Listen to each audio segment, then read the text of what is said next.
nggak gini ya. Jadi kita nggak usah penuh. Oke, mari kita mulai. Saya minta maaf minggu lalu bukan minggu lalu, Jumat kemarin ada saudara saya yang meninggal, jadi saya nggak bisa eh, mengajar ya. Jadi kita ganti hari ini. Oke, nah jadi kuliah kita hari ini kita masuk ke sifat atom berdasarkan konsep fisika kuantum ya. Nah, jadi makanya dasar kimia kuantum ini kita belajar kimia kuantum itu juga ada kaitannya dengan fisika kuantum. Oke. Nah, makanya sebenarnya dulu waktu saya sekolah juga kan eh, sering diskusi dengan anak fisika, mahasiswa fisika ya. Nah, mahasiswa fisika itu bilang ke saya bahwa sebenarnya kimia kuantumnya anak kimia ini lebih gampang dari mekanika kuantumnya mahasiswa fisika. Nah, jadi kalau kalian punya teman-teman di jurusan fisika, nah, kalian coba bisa diskusi sama mereka gitu. Coba kalian sebenarnya di mekanika kuantum kalian belajar apa gitu. Nah, jadi kan menambah ilmu kalian gitu ya. Nah, ini saran saya. Oke. Nah, jadi sekarang kita masuk ke partikel atom dan subatomik.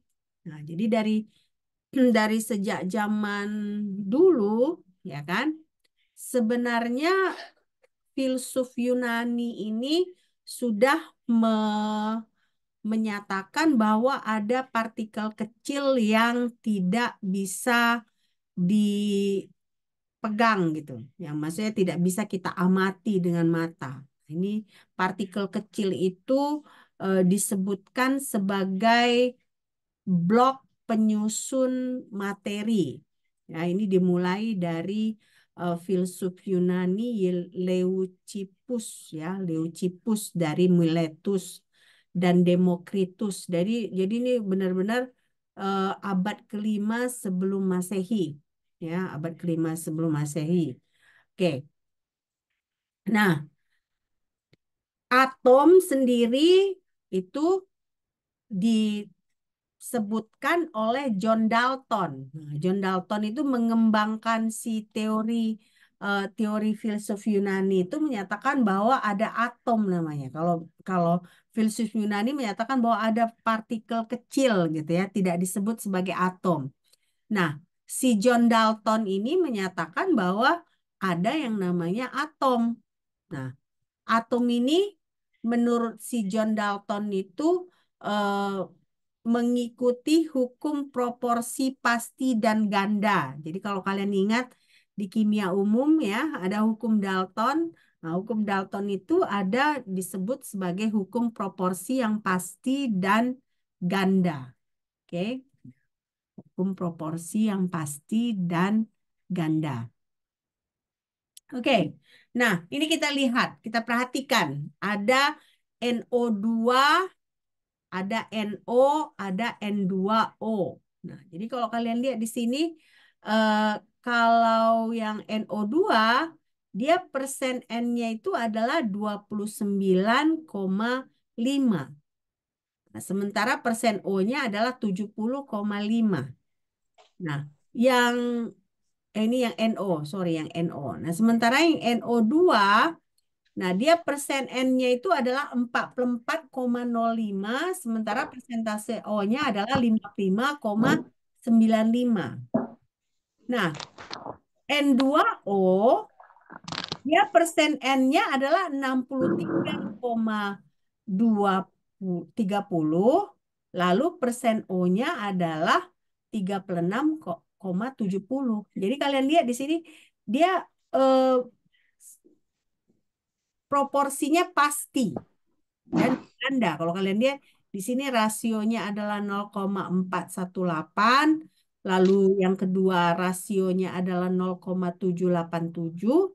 Nah, terakhir rasionya di sini adalah 1,725. Nah, jadi makanya di sini terlihat dia hukum proporsi pasti dan berganda. Oke. Nah, Jadi maksudnya apa? Maksudnya menurut Dalton itu bahwa eh, senyawa itu terdiri dari atom, unsur penyusunnya, eh, dan rasionya itu merupakan bilangan utuh kecil. Nah, jadi dia kalau kalian lihat di sini, dia kan kelihatan pecahan di sini kan, tapi dia dalam bentuk senyawa itu dia sebagai bilangan bulat dan yang terkecil. Jadi berdasarkan rasionya ini jadinya kita bisa tentukan apakah dia NO, ya kan?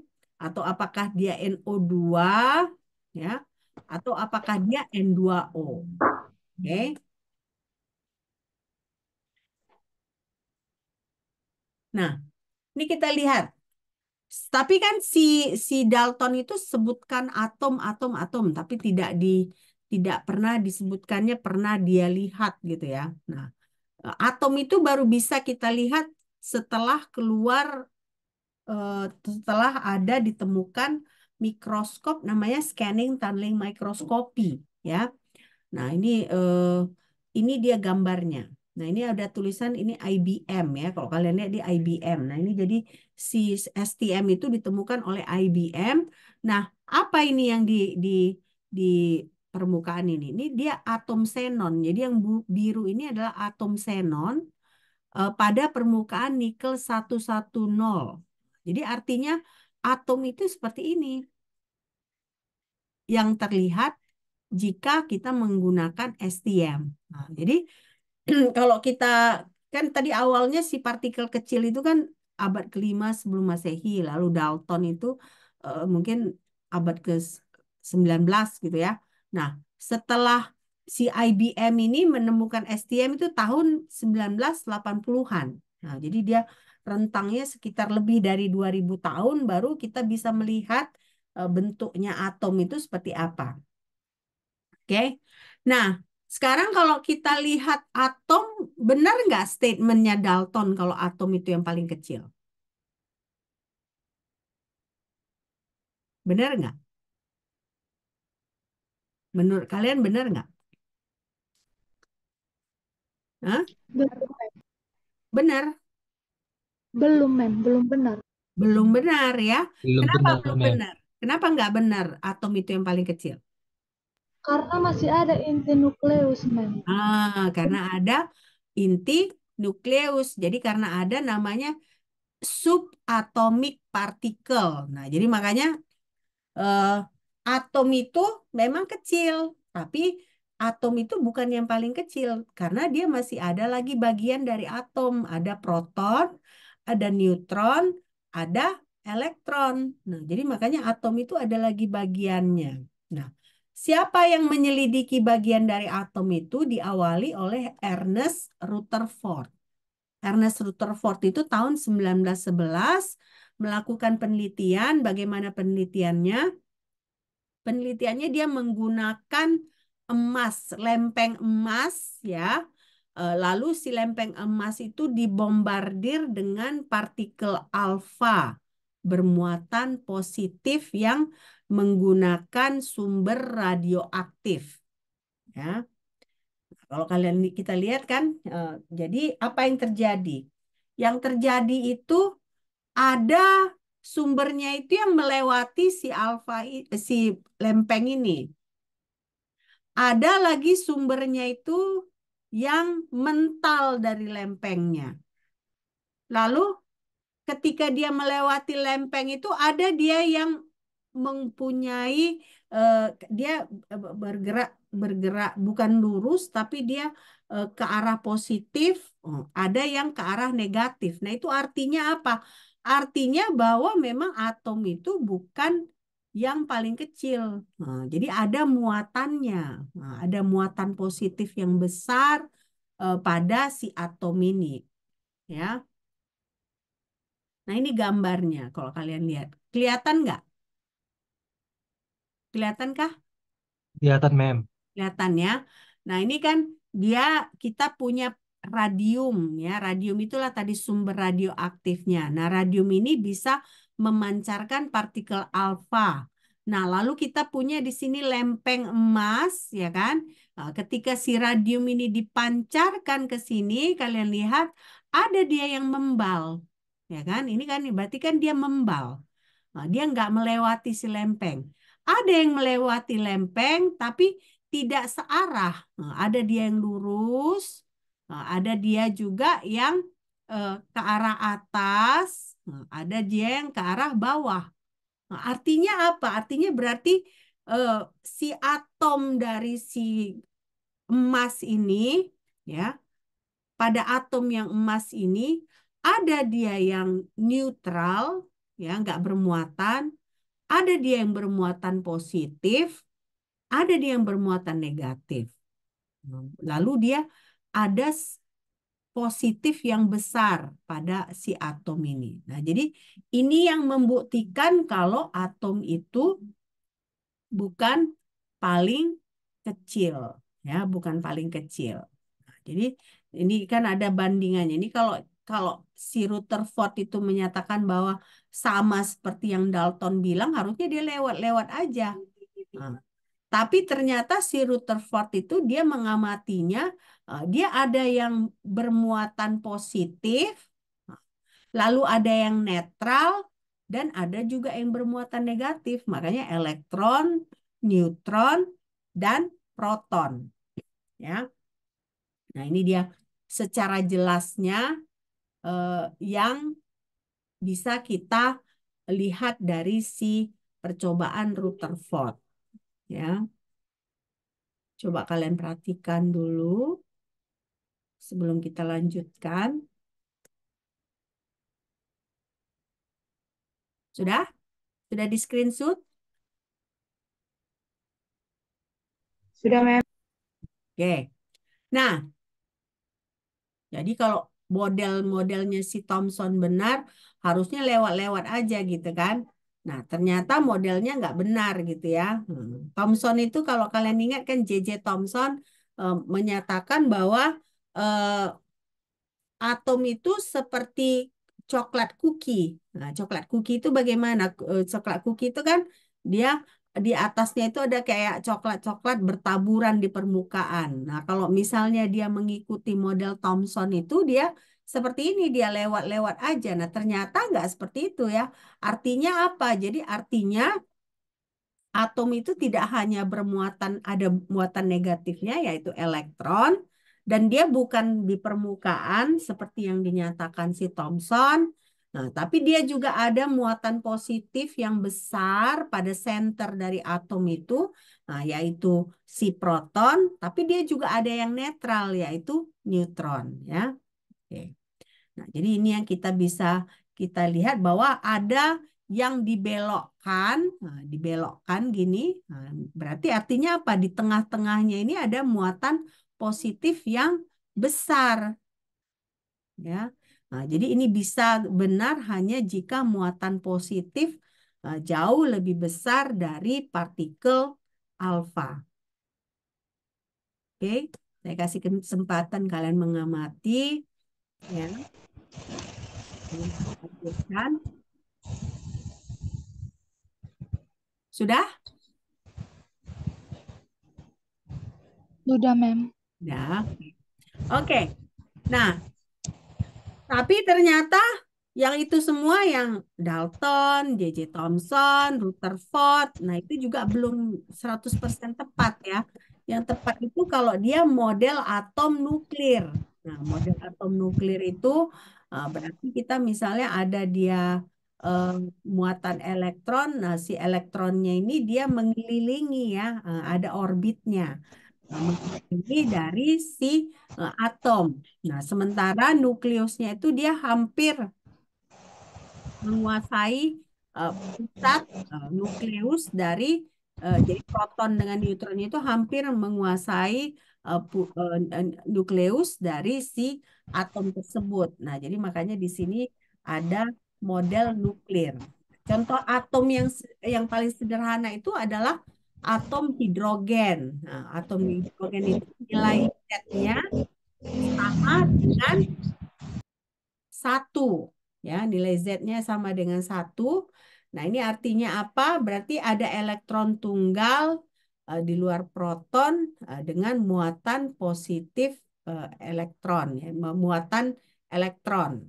Oke, nah jadi ini yang paling sederhana, atom hidrogen. Nah, jadi idenya Rutherford ini berarti di tengah-tengah atom dari emas itu mayoritas masanya itu merupakan si nukleus. Artinya mayoritasnya itu adalah massa dari proton digabung dengan massa dari neutron. Jadi itu yang kita sebut sebagai nukleus dari si atom. Nah, lalu kita masuk ke Chadwick ya. Nah, itu tadi kan Rutherford. Nah, Chadwick. Nah, Chadwick ini menyebutkan bahwa si Z itu merupakan nomor atom inti. Nah, nomor atom inti ini eh, eh, ada juga nomor atom inti Z, lalu ada juga yang kita sebut sebagai A, bilangan A. A ini merupakan gabungan dari apa? Ingat, ingat lagi radiokimia. A itu apa? Hah? Kalau Z itu kan nomor atom. Kalau A,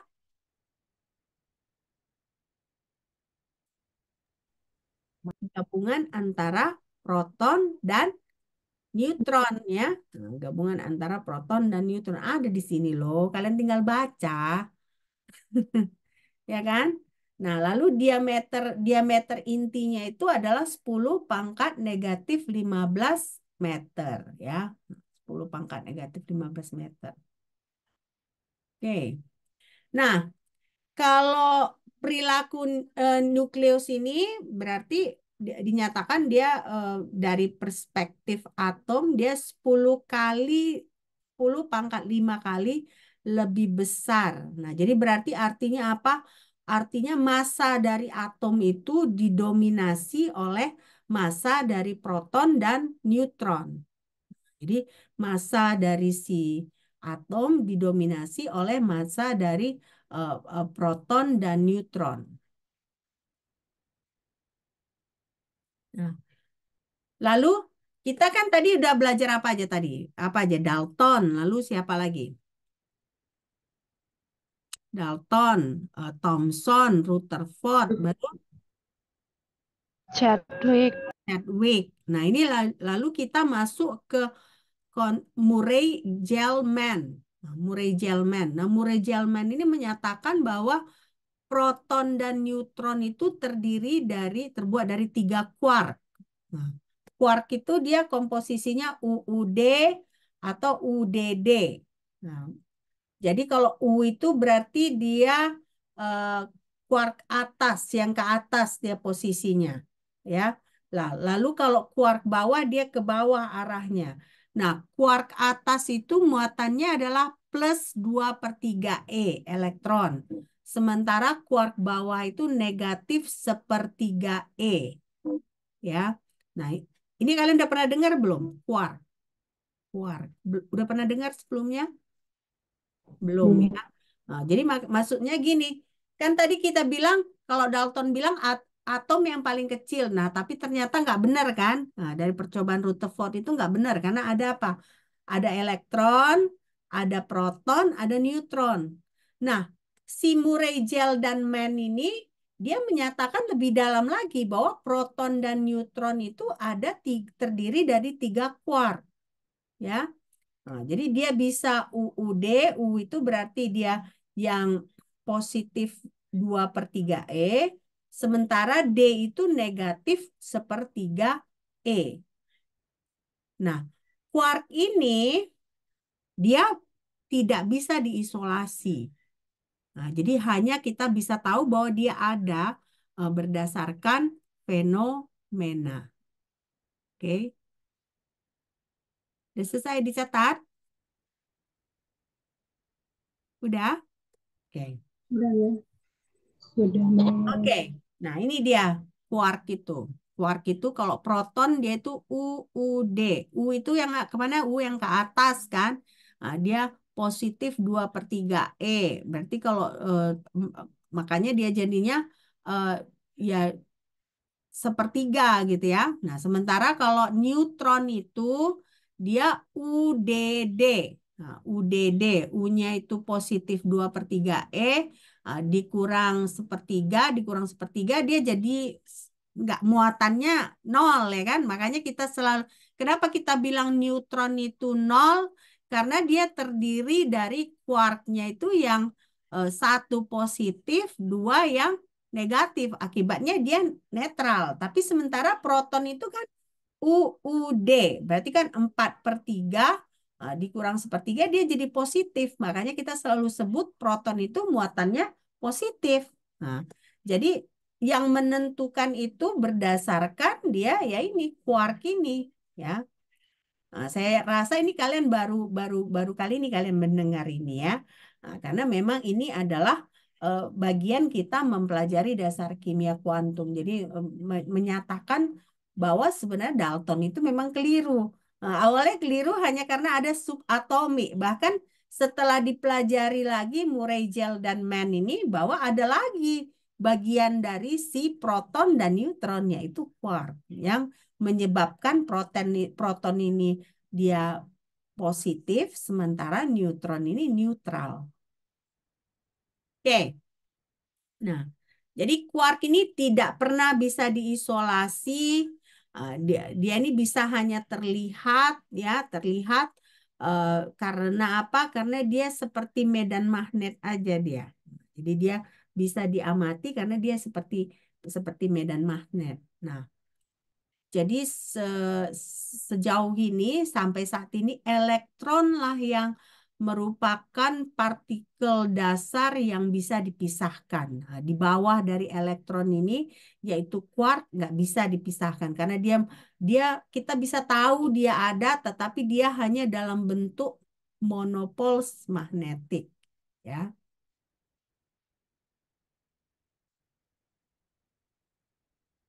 Selesai nih? Belum? Belum, Mem. Oke, silakan. Silakan dicatat. Yang sebelum-sebelumnya selesai dicatat nggak? Hah? Sudah Selesai, dicatat, Mem. Bu. Saya oke. Gideon nggak sabar dia. Selesai mem. Ya. Oke Gideon. Nah, siap-siap lagi Gideon satu semester ini agak-agak saya bully ya Gideon ya. Benar nggak? Bully-bully kecil ya Gideon. Jangan tersinggung ya. Ya, Mem. Oke.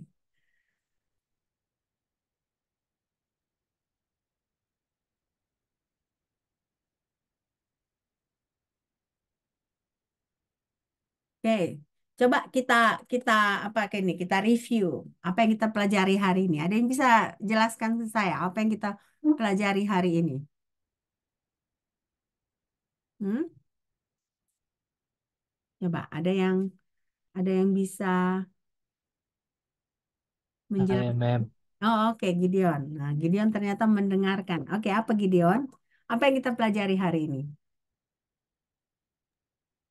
Baiklah, yang setelah saya tangkap barusan yang Mem jelaskan, kita dapat mempelajari yang pertama itu ada teori atom Dalton, yang dimana teorinya itu terdiri dari unsur penyusunnya yang digabungkan dalam rasio bilangan utuh yang kecil, di mana rasionya 0,14, 0,787, dan 1,725.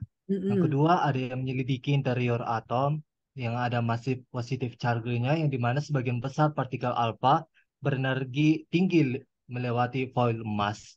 Dan Mm. selanjutnya ada ringkasan eksperimen Rutherford di mana mendeteksi defleksi dalam aliran partikel ditujukan pada target foil emas tipis. Yang dimana yang ke selanjutnya ada apa yang diharapkan Rutherford itu jika model Thomson-nya benar. Jika model Thomson itu benar, maka partikelnya seharusnya melewati foil yang emas. Yang selanjutnya ada atom hidrogen yang dimana atom yang paling sederhana adalah hidrogen, di mana ide Rutherford yaitu massa atom emas terkonsentrasi di wilayah ruang yang sangat kecil. Terus ada Chadwick di mana nomor atom inti Z dan bilangan A terdiri dari proton Z dan neutron AZ. Mm. Demikian, Mem. Oke, terima kasih Gideon. Nah, jadi eh, Istilah apa yang hari ini kalian pelajari yang baru? Istilah apa? Kalau Rutherford udah di radiokimia kita udah pelajari ya. Hmm, Yang baru apa? Istilah Quarkman. Quark ya, quark ini yang baru ya. Karena ternyata eh, si proton dengan neutron itu ada komponen yang baru yaitu quark ya. Oke, kita lanjut ya. Udah selesai dicatat kan? Sudah, Mem. Oke. Nah, sekarang kita masuk. Ternyata kita masuk ke gelombang elektromagnetik ya. Nah, tadi kita kan belajar atom ya, atom. Nah, ternyata pergi mendalam lagi proton dan neutron itu merupakan gelombang monopol magnet ya. Nah, sekarang kita masuk ke gelombang elektromagnetik. Nah, gelombang elektromagnetik itu dimulai dari James Clerk Maxwell ya tahun 1864. Nah, bagaimana dia dia nyatakan dan dia mulai menggabungkan fenomena listrik, magnet dan optik. Nah, jadi dimulai dari James Clerk Maxwell. Nah, itu dilanjutkan oleh Heinrich Hertz. Nah, Heinrich Hertz ini melakukan eksperimen. Nah, eksperimen ini dia berhasil mendeteksi gelombang elektromagnetik yang disebutkan Maxwell. Nah, Maxwell itu cuman bilang, "Oh iya, ketika kita mempelajari listrik, magnet dan optik, berarti ada gelombangnya." Nah, tapi si Maxwell nggak bilang dia tidak berhasil memperlihatkan. Nah, jadi yang pertama memperlihatkan gelombang elektromagnetik tersebut, yang pertama kali mendeteksi adalah si Heinrich Hertz ya. Nah, jadi apa aja gelombang elektromagnetik itu? Salah satunya adalah di sini si Heinrich Hertz ini yang Henry Hertz ini pelajari adalah gelombang radio yang dipercepat dengan muatan listrik. Ya, gelombang radio yang dipercepat dengan muatan listrik. Nah, jadi cara kalian mencatat gini aja. James Clerk Maxwell, fenomena listrik, magnet dan optik. Nah, lalu Heinrich Hertz, dia mendeteksi gelombang elektromagnetik. Nah, khususnya apa? Khususnya adalah gelombang radio dengan percepatan muatan listrik. Ya,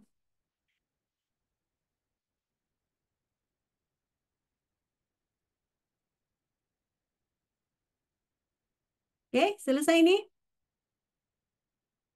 Saya, Mem. Oke, lah, oke. Nah, ini sebenarnya kita sudah singgung di pertemuan pertama, ya. Ada gelombang elektromagnetik itu terdiri dari osilasi medan listrik dan medan magnet yang saling tegak lurus.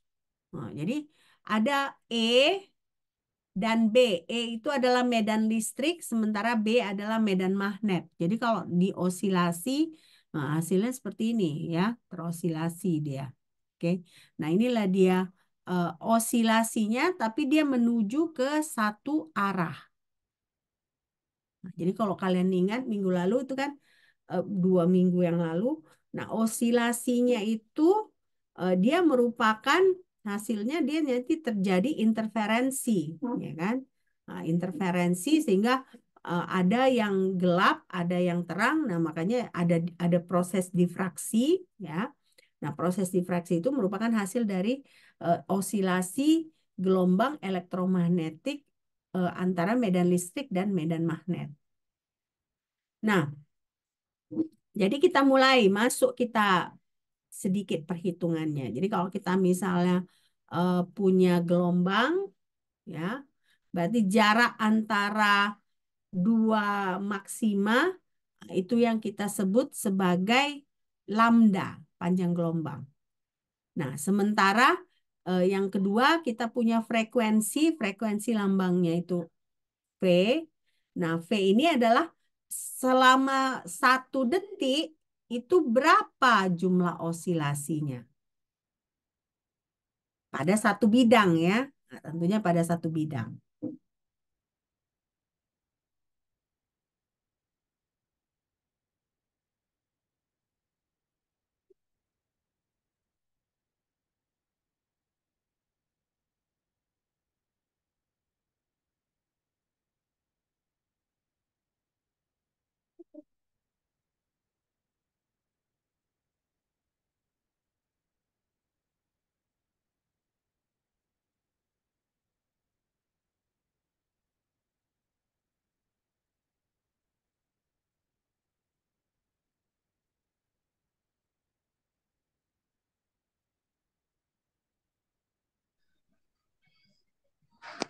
Oke, selesai? Selesai, Mem. Selesai ya. Oke.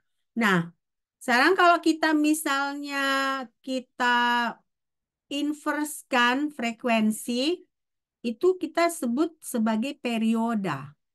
Periode itu periode namanya itu tau. Ini lambangnya tau. Jadi tau ini adalah satu per frekuensi. Nah, satu per frekuensi ini periode ini eh, definisinya adalah berapa lama kita butuhkan untuk melewati satu panjang gelombang pada satu bidang ya. Ini adalah periode.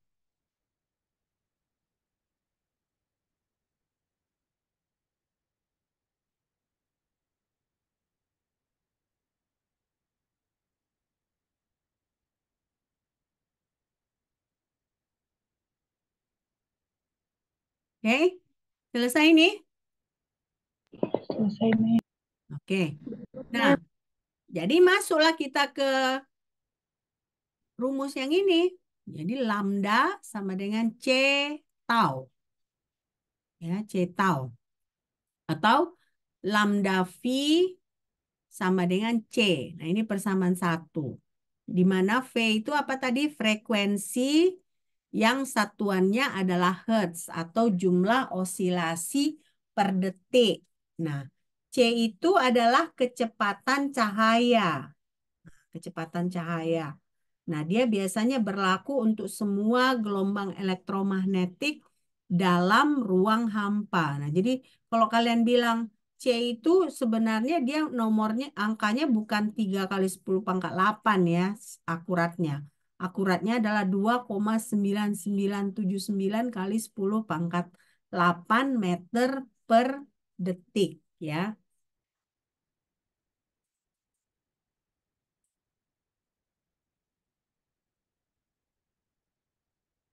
Oke, selesai ya ini?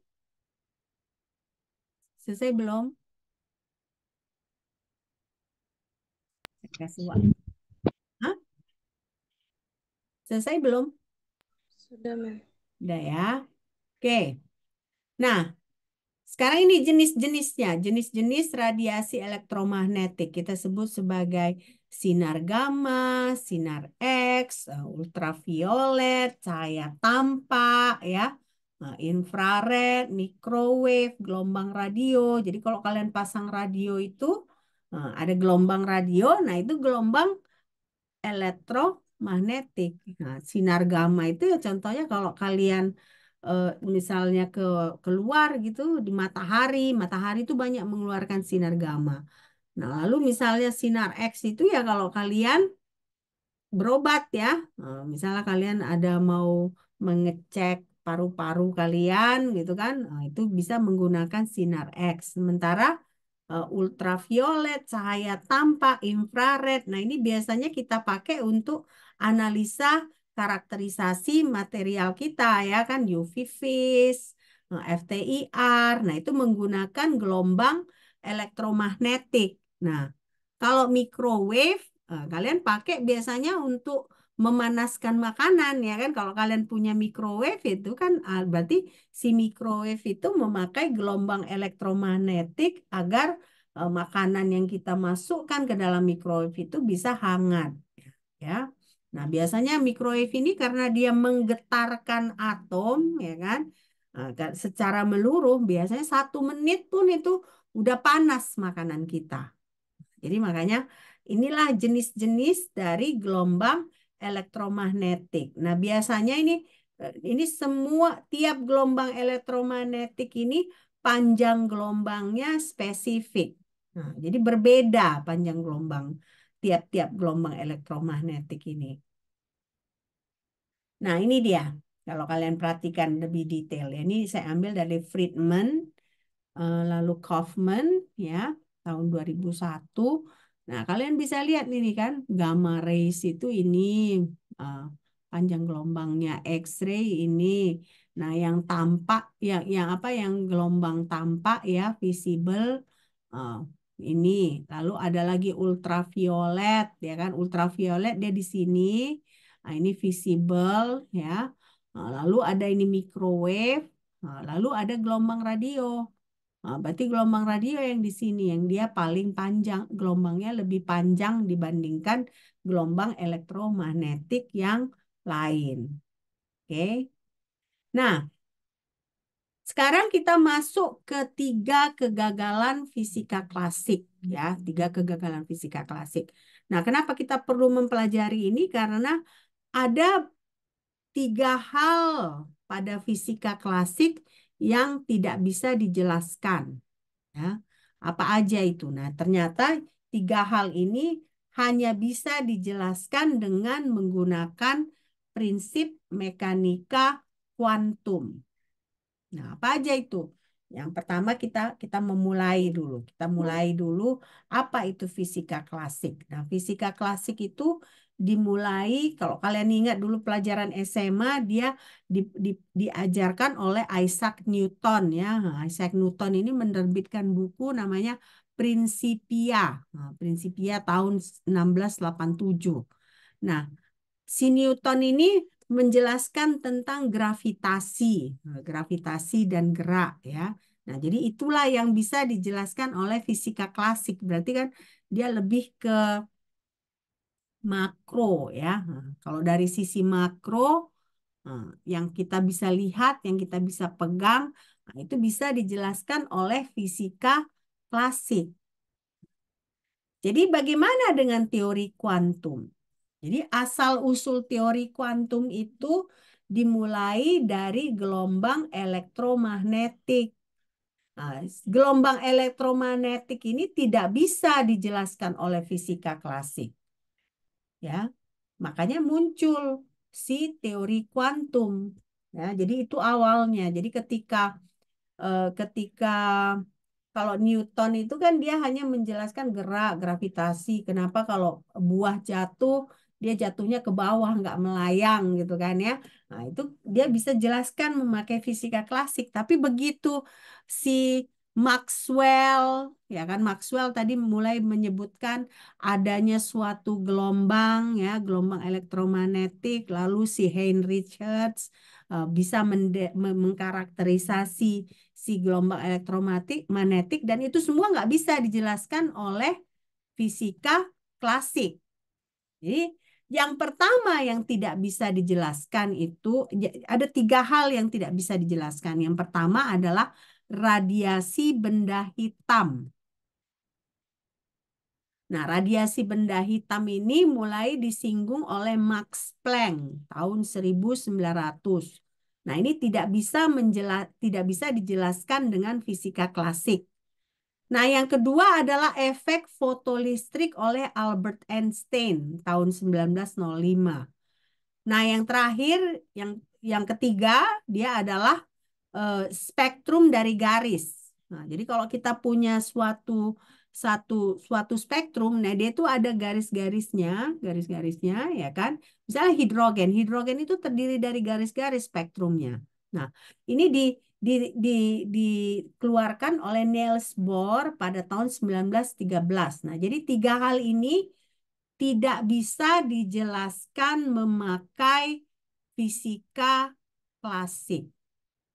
Nah, jadi radiasi benda hitam, efek fotolistrik, dan asal-usul spektrum garis. Ya, ini tiga hal. Oke, ini selesai kan? Selesai di ini dicatat? Selesai? Belum. Belum. Oke, silakan.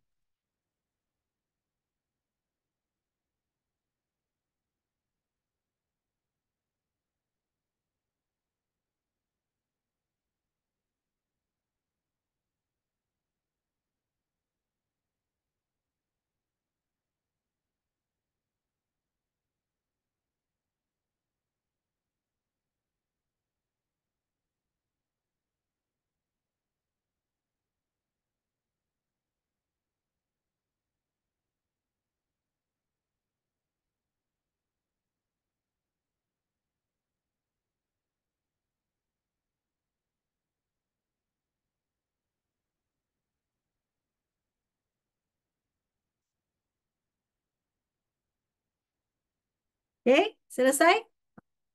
Selesai, Mem. Saya mem. Oke, nah, jadi itu tadi 3 hal yang tidak bisa dijelaskan oleh fisika klasik. Nah, lalu mulai kita mau belajar siapa yang mulai memformulasi mekanika kuantum ini. Yang memformulasi itu pertama adalah Schrödinger, kedua Heisenberg, lalu Dirac, ya.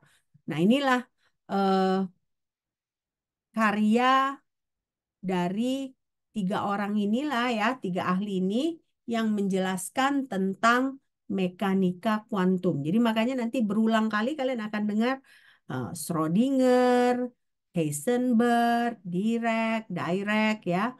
Nah, ini 3 hal yang akan terus-menerus kita pelajari.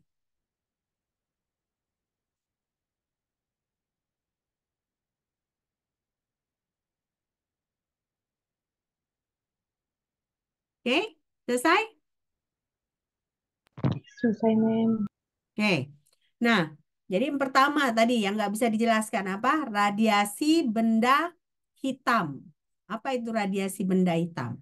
Nah, radiasi benda hitam itu dimulai dari ketika kita memanaskan suatu benda. Nah, ketika kita memanaskan suatu benda ini, si benda panas ini akan memancarkan radiasi. Contohnya misalnya besi.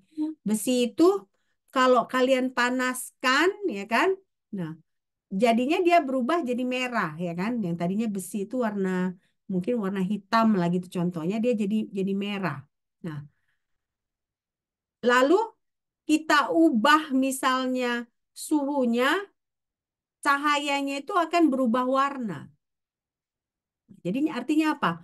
Proses pemanasan suatu benda itu ketika dia memancarkan warna, nah warna yang dipancarkan itu bergantung pada seberapa panas benda tersebut dipanaskan. Jadi berapa temperaturnya. Nah, jadi artinya apa? Artinya radiasi yang dipancarkan oleh benda panas ini, warna radiasinya itu bergantung kepada temperatur dari si benda panas tersebut. Nah, jadi makanya kalau suhunya agak rendah, nah dia merah. Semakin tinggi suhunya, dia warna putih. Nah, kalau ekstrim suhunya, dia warna biru. Makanya kalau kalian Bunsen burner, yang paling panas itu yang warna biru ya kan, yang di tengah dia biasanya. Nah, jadi makanya itu hanya bisa dijelaskan oleh eh, kuantum. Fisika klasik nggak bisa menjelaskan itu. Jadi kenapa? Kenapa kok bisa ternyata ketika ada benda panas dia memancarkan radiasi. Nah, warna radiasi yang dipancarkannya itu bergantung kepada suhu dari si benda tersebut ya. Jadi kalau misalnya medium panasnya dia merah, naik panasnya dia putih, naik ekstrim panasnya dominan biru ya. Oke. Selesai nih dicatat? Belum? Atau udah nggak semangat lagi? Hah? Sudah? Esther biasanya yang rajin ini ya mencatat. Sudah selesai Esther? Sudah mem. Sudah, oke. Biasa Esther yang rajin mencatat. Nah, jadi apa definisi eh, radiasi benda hitam atau black body? Radiasi black body itu bahwa ada korelasi antara warna dan suhu. Hmm, Warna dan suhu. Nah, jadi biasanya si black body ini disebut sebagai absorber ideal. Absorber berarti dia bisa mengabsorb semua radiasi. Nah, lalu dia bisa mengemit. eh, jadi dia bisa memancarkan eh, semua panjang gelombang dari gelombang radiasi ini. Jadi banyak bermacam-macam radiasi dengan panjang gelombang yang berbeda, ya. Nah, inilah black body, ya.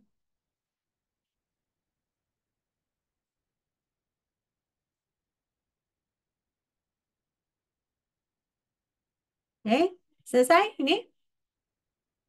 Selesai, Mem. Selesai, Mem.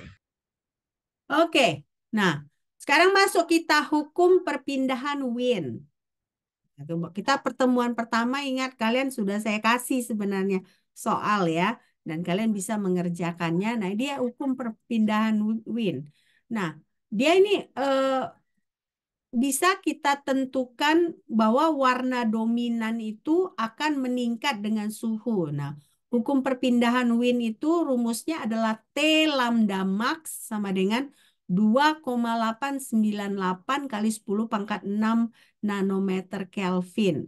Nah, jadi berarti panjang gelombangnya satuannya adalah nanometer, bukan meter ya. Nah, jadi diekspresikan panjang gelombang maksimumnya itu dalam nanometer.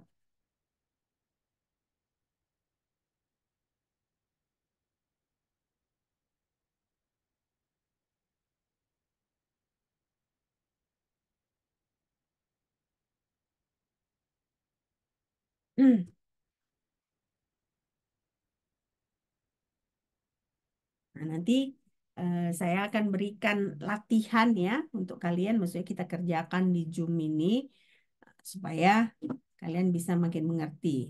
Oke? Oke. Selesai nih? Selesai, Mem. Selesai, Mem. Saya terusnya kalian bilang, Bu, udah selesai, silakan dilanjut gitu ya. Nah, ini contohnya, ini penjelasan lebih detailnya.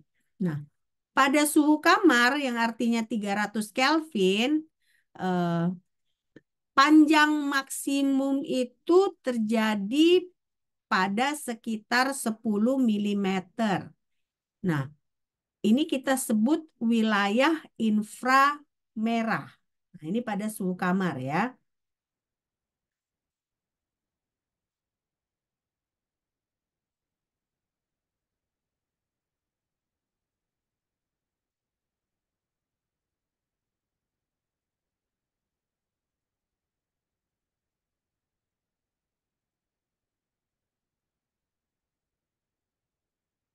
Tanggal 29 itu merah berarti kita terpaksa kita ganti lagi tuh ya. Biar kita nanti jangan ketinggalan ya. Bisa ya? Kita ganti Sabtu juga bisa nggak? Tanggal 29 kita gantinya tanggal 30 bisa? Kira-kira? Atau kita gantinya Rabu? Gimana?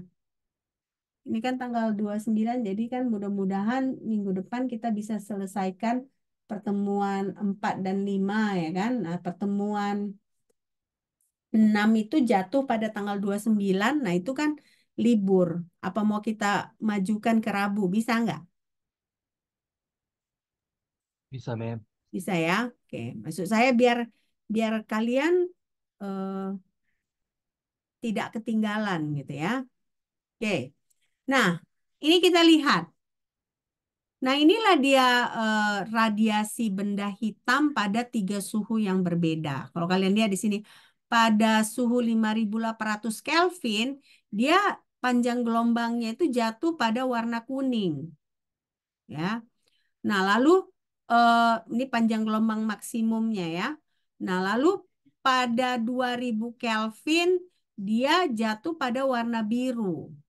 Nah, pada 1.000 Kelvin, nah, dia jatuh pada warna merah. Jadi artinya apa? Artinya memang radiasi yang dipancarkan itu berbanding lurus dengan suhu. Jadi dia bergantung pada suhunya. Jadi berbeda suhu ya berbeda ya. Nah, ini dia kalau kita masuk ke hukum Stefan Boltzmann, intensitas radiasi total itu adalah sama dengan T pangkat 4. Artinya apa? Artinya suhu ya, suhu temperatur absolut dipangkatkan 4. Nah, jadi kalau misalnya kita punya eh, 2.000 ya kan? Jadi kita bisa sebut dia 2 pangkat 4 sama dengan 16 kali dari 1000. Ya, 16 kali dari 1000 Kelvin. Nah, itu merupakan intensitas radiasi totalnya. Ya. Nah, inilah radiasi benda hitam, ya, radiasi benda hitam. Oke, kita lanjut ya. Udah ya. Oke. Nah, jadi makanya di sini kalau kita kita buat perkiraan lambda max-nya ya pada 2009, jadi pada 1000 Kelvin itu lambda max-nya adalah 2900 nanometer. Pada 2000 Kelvin dia 1450 nanometer.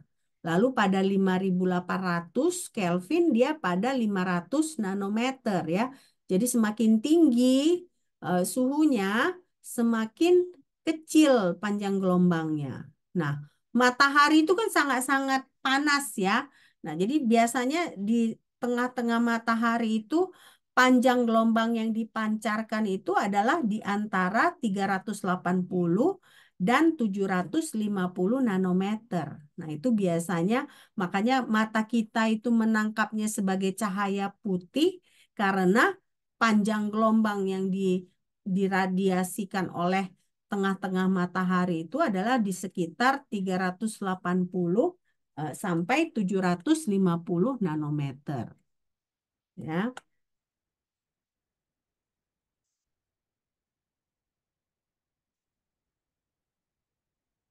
Oke, sudah?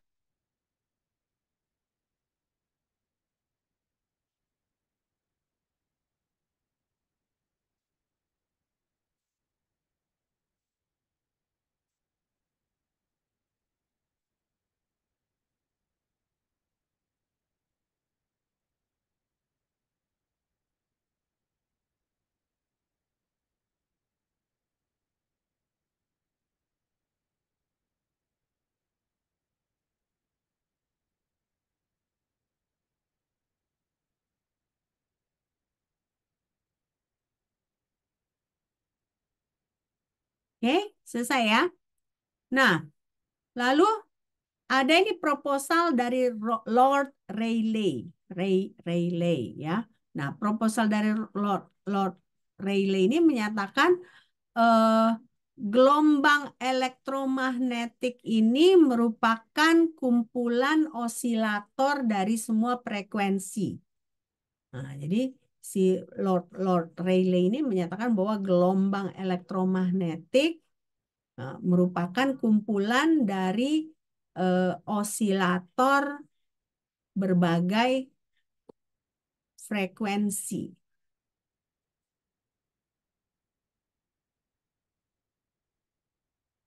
Oke.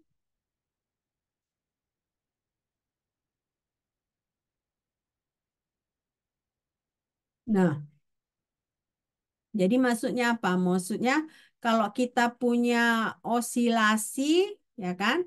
Berarti frekuensinya tinggi, ya kan? Panjang gelombangnya rendah. Jadi kan frekuensi tinggi, panjang gelombang rendah. Nah, kalau dia semakin banyak dia berarti dia bisa dimasukkan ke dalam kotak. Ya, semakin dimasukkan ke dalam kotak. Nah, kotak ini juga kita bisa atur dengan jumlah yang lebih besar. Nah, ini dia geometrinya. Jadi kalau ada frekuensi tinggi, panjang gelombang rendah, nah dia dia bisa di gimana? Maksudnya kalau dia kan banyak gitu, dia bisa dipadatkan dalam satu kotak. Makanya nanti kita belajar particle in the box ya. Particle in the box. Nah, jadi dia bisa dimampatkan dalam satu kotak.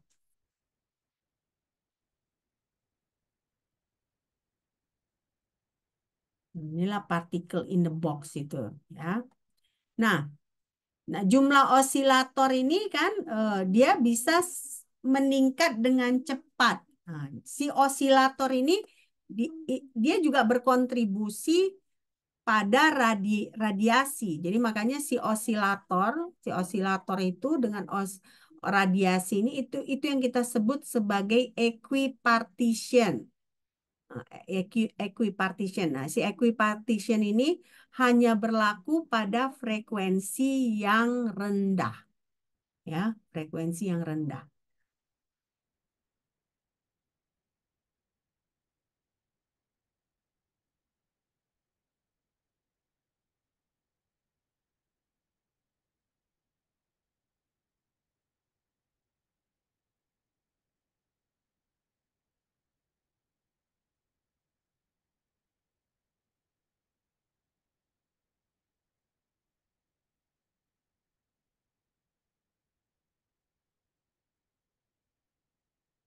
Selesai? Selesai ini? Oke. Jadi kita lanjut. Nah, jadi sekarang kita masuk ke proposal Max Planck. Nah, Max Planck ini menyebutkan ada satu postulat baru. Nah, postulat baru itu dia menyebutkan bahwa misalnya kita punya energi. Nah, energi itu akan bisa diserap oleh suatu materi. Nah, lalu materi itu dia bisa mengemisikan gelombang elektromagnetik. Nah, si gelombang elektromagnetik ini kita sebut dia ukurannya adalah kuanta. Makanya ada kuantum kan. Nah, kenapa? Karena ukuran dari si gelombang elektromagnetik itu adalah kuanta. Nah, ini adalah proposal dari si Max Planck ya, Max Planck.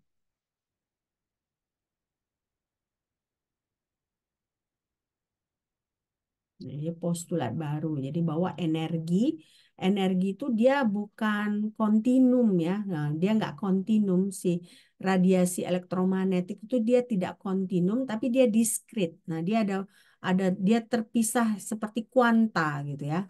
Dia terpisah dari kuanta. Nah, jadi si Max Planck ini dia menyatakan inilah teori kuantum itu. Nah, energi sama dengan H P. Nah, inilah persamaan tiga. H itu kita sebut sebagai konstanta Planck 6,626 kali 10 pangkat negatif 34. E adalah energi, V merupakan frekuensi. Nah, inilah gagasan dari si Planck. Ya. Nah, oke. Ya. Kita latihan dulu ya, latihan. Biar kalian nggak jenuh ya, latihan. Bentar ya, saya ambil dulu soalnya.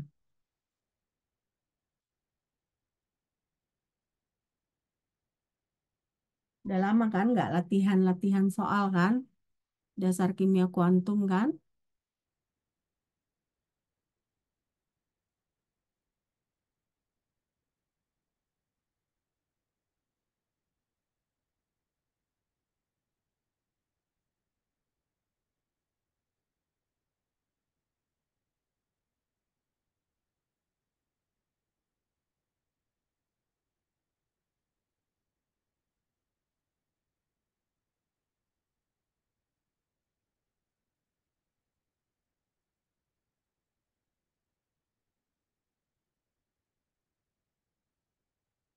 Bentar ya, sabar ya.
Sabar ya, sebentar ya.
Sebentar ya, sabar ya.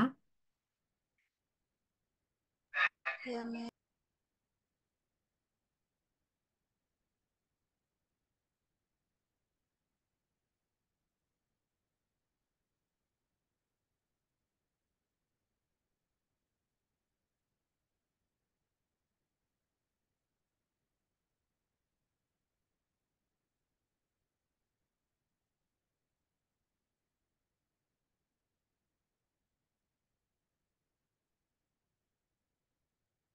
Saya nggak ingat, ini udah pernah belum ya kita kerjakan, tapi kita coba.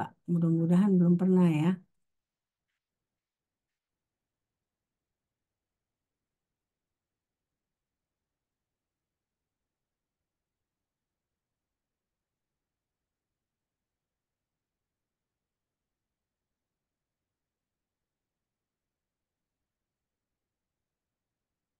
Hmm.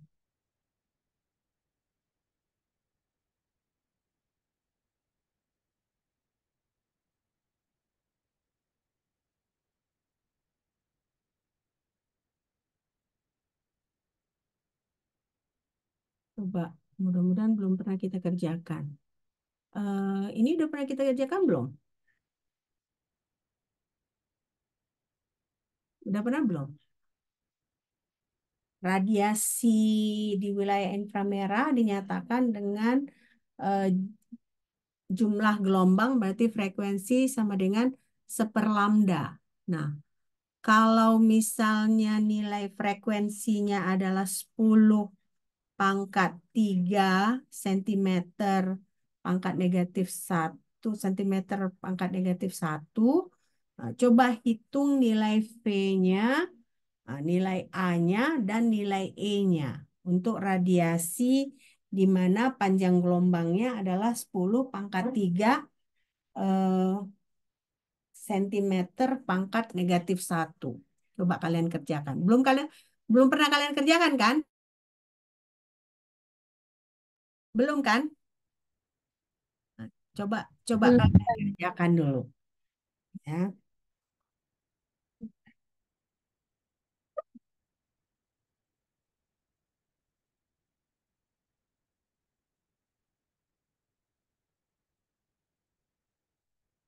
Bisa nggak kalian kerjakan? Jadi cari nilai A-nya, nilai E-nya, ya kan?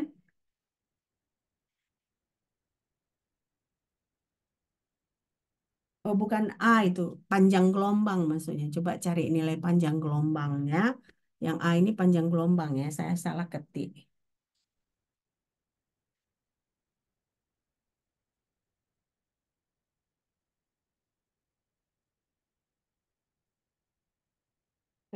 Lalu kalian bandingkan dengan gambarnya itu.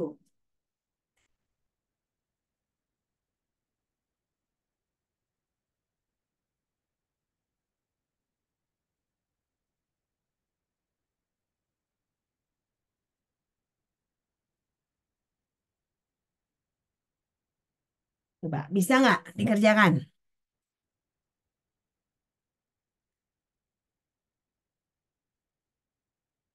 Kalau nggak bisa, mau kita jadikan, coba coba kerjakan dulu lah, ya.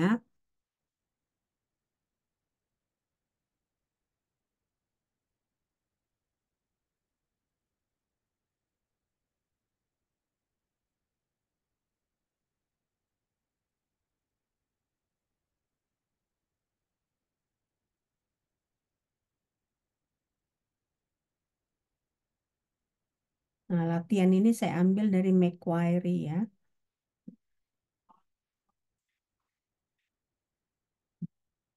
Coba cari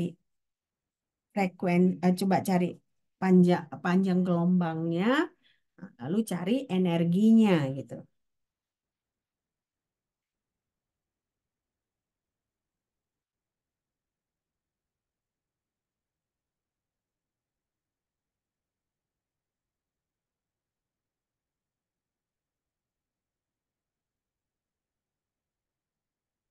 Saya benarkan dulu ya kan. Ini saya salah, ini harusnya lambda ya.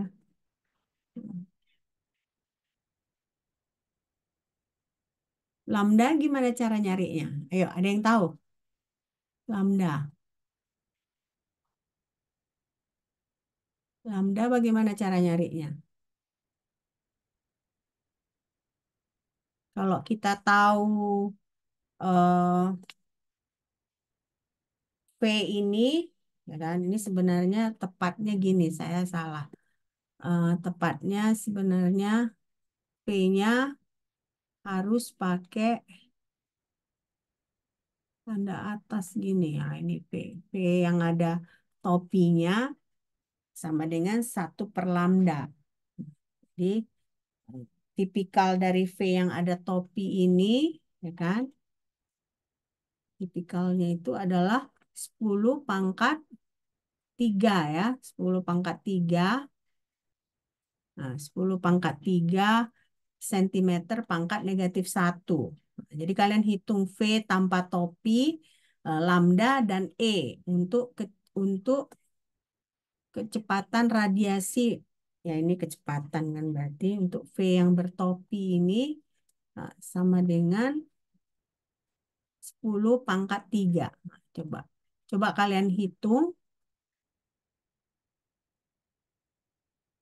Nah, lambdanya dulu lah. Bisa nggak kalian hitung lambdanya? Lambdanya berapa? Bisa kan? Lambdanya berapa?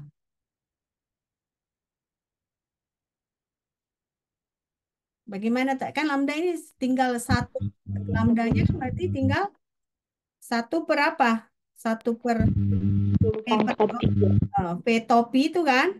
Nah, jadi Iya, Mem. berapa dia? 10 pangkat minus 3, Mem. 10 pangkat minus 3. Hati-hati dengan satuannya. Satuannya harus kita ubah ya. Kalau ini tadi satuannya apa? Sentimeter pangkat negatif 1 ya. Nah, supaya kita nanti bisa hitung energinya, kita harus ganti ke satuan apa? Kesatuan meter ya. Nah, jadi bagi beberapa panjang gelombangnya, tapi dalam meter, tidak dalam sentimeter. Jadi kalau dalam meter dia berapa? Itu tadi yang kamu jawab kan kalau dia satuannya sentimeter, bener nggak? Nah, jadi kalau satuannya meter, bagaimana? 10 pangkat minus 5, Mem. Nah, 10 pangkat minus 5 meter, dapat lambdanya. Nah, kalau begitu, frekuensinya berapa? Frekuensinya bagaimana kita menghitungnya? Frekuensi kita kalikan dengan C ya. Si V topi ini kita kali C. Nah, tapi jangan lupa dia harus satuannya adalah meter. Jadi si V topi dikali C jadinya berapa? C berapa tadi? 2,998 kali 10 pangkat 8 ya. Nah, jadi hasilnya berapa?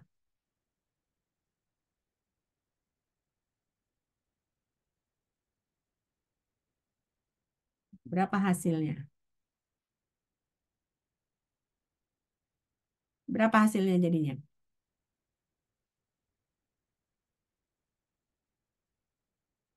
Kalau ini 10 pangkat 3 cm negatif 1 diubah jadi meter negatif 1, berapa jadinya ini? 10 pangkat berapa? 10 pangkat 1, Mem. 10 pangkat 1, 10 pangkat 5. 10 pangkat 5 meter pangkat negatif 1 ya. Nah, jadi 10 pangkat 5 meter negatif 1 dikali C, berapa hasilnya? Berapa hertz dia?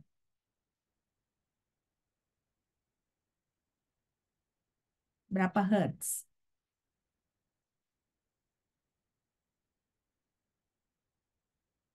Ingat, jadi nggak sama sentimeter ke meter dengan sentimeter negatif 1 ke meter negatif 1. Dia jadinya terbalik gitu ya.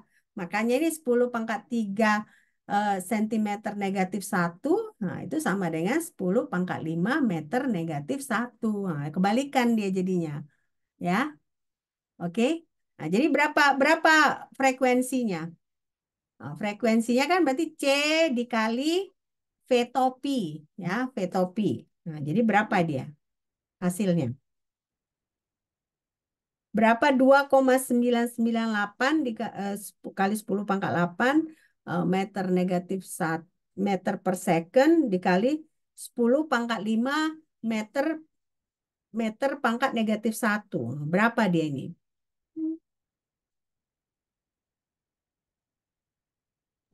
2,998 dikali 10 pangkat 13. Ya, hertz. Apa satuannya hertz? Jangan lupa kalian tulis. Satuannya adalah hertz ya.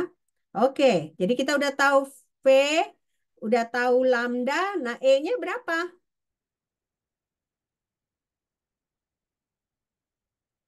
E-nya bagaimana? Tinggal H dikali V ya kan? Jadi H dikali V berapa? 6,626 kali 10 pangkat 35. Nah, kali 10 pangkat negatif 34 dikali 3 kali 10 pangkat 13 Pangkat hertz 13. ya. Nah, jadi berapa hasilnya? Jangan lupa satuannya juga ya.